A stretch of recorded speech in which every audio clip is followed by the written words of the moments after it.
Shalom Yerushalayim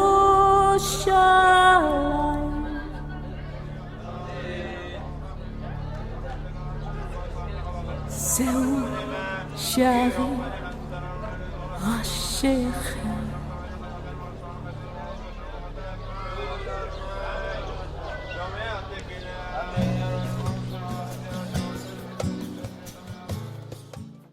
Shalom, everyone, and nearly Shabbat Shalom. Today is Friday. It is the 19th day of the Hebrew month of Cheshvan. Today is November the 3rd, and we're about to read the fourth portion in Genesis, which starts on chapter 18, verse 1, and it ends at the end of chapter 22. This portion continues to lay out all the tests of faith that Abraham had to pass. All the way to the binding of Isaac at the end of this week's portion. And one of the topics included in this portion is everything that happened in Sodom and Gomorrah. Not only Sodom and Gomorrah, but also the end of Lot. Lot was Abraham's nephew.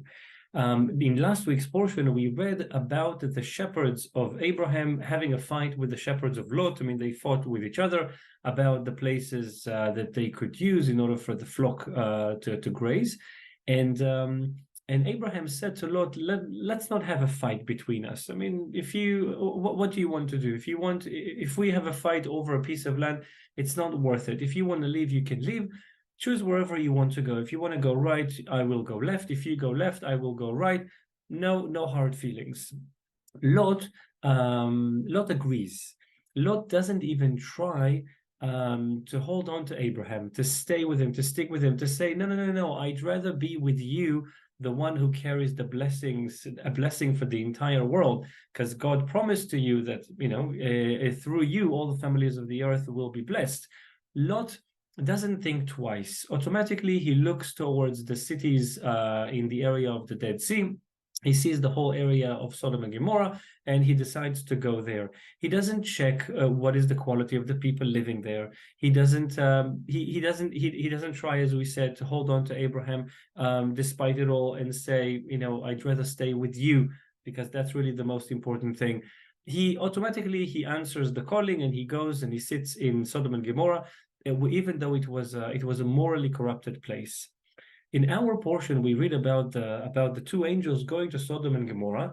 They come to the city, and they meet Lot sitting. They see Lot sitting at the gate of the city. Lot sits at the gate of the city because that's where the judges used to sit. The city was so corrupted, and Lot realized that if he is not going to serve as some kind of a judge, as some kind of a moral compass, then the entire society will perish. So he sits there at the entrance of the city. Nobody else is there because nobody cared about judges in Sodom and Gomorrah.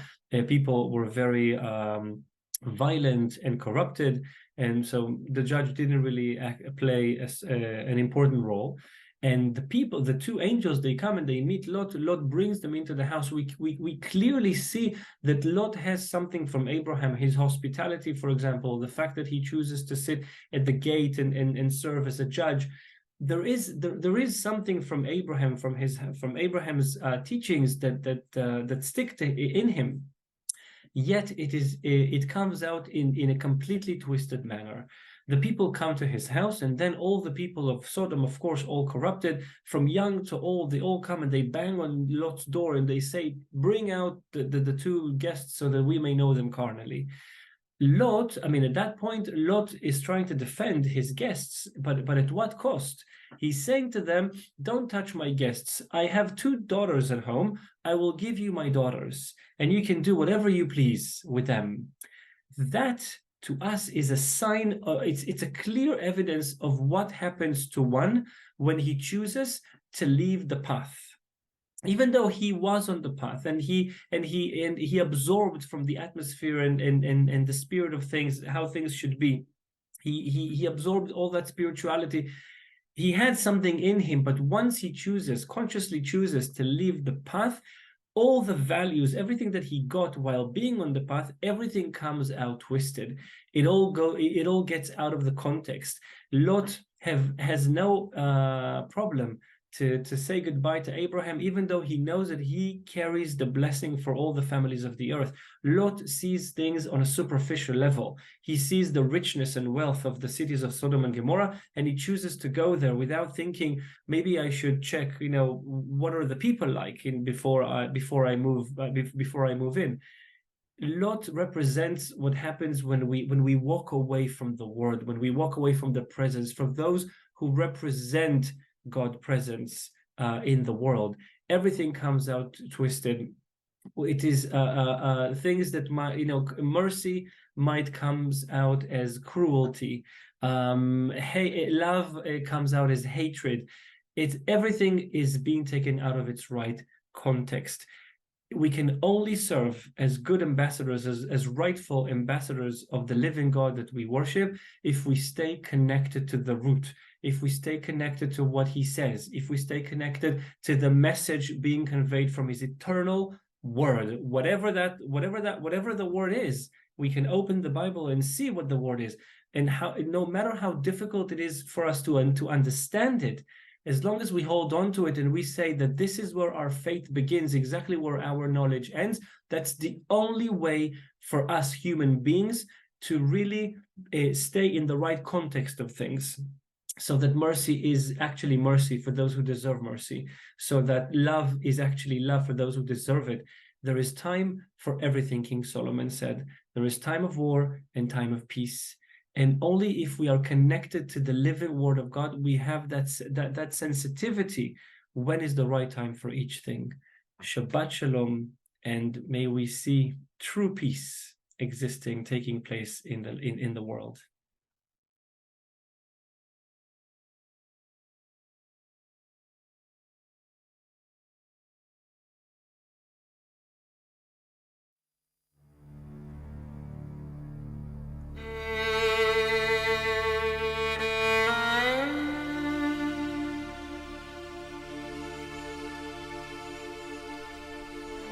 אלוהים, אל דומי לך, אל תחרש ואל תשקוט אל.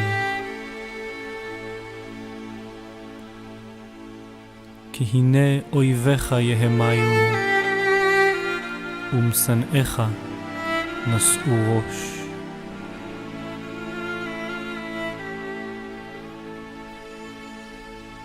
על עמך יערימו סוד,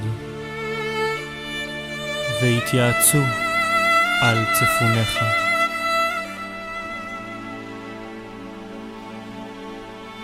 אמרו לכו ונכחידם מגוי, ולא ייזכר שם ישראל עוד.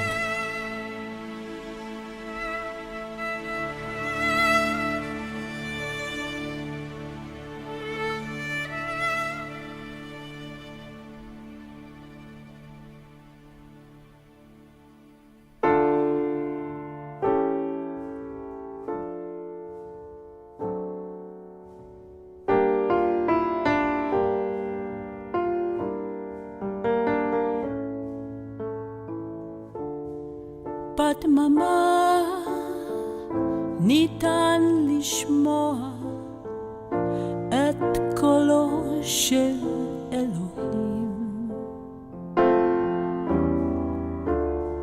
בבכייך דעי תמיד, כי בוכה הוא איתך. רואה הוא את הדמעות בעינייך. שומע הוא לתפילות הבוקעות ממך. הוא אינו יכול לשכוח את עמו. הוא אינו יכול לשכוח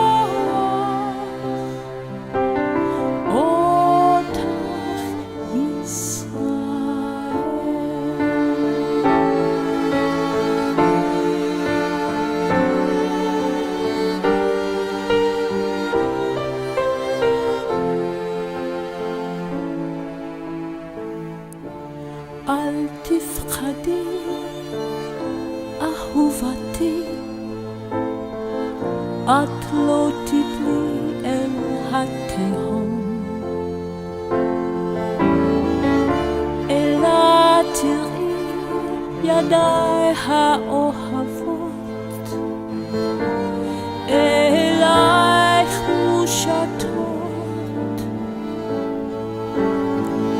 אני יודע את כאבך, בבכייך בוקר אני. בואי עכשיו בדממה שמעי את קולו של אהובך.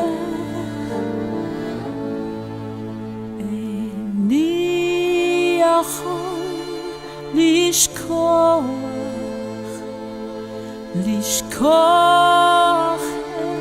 את עמי.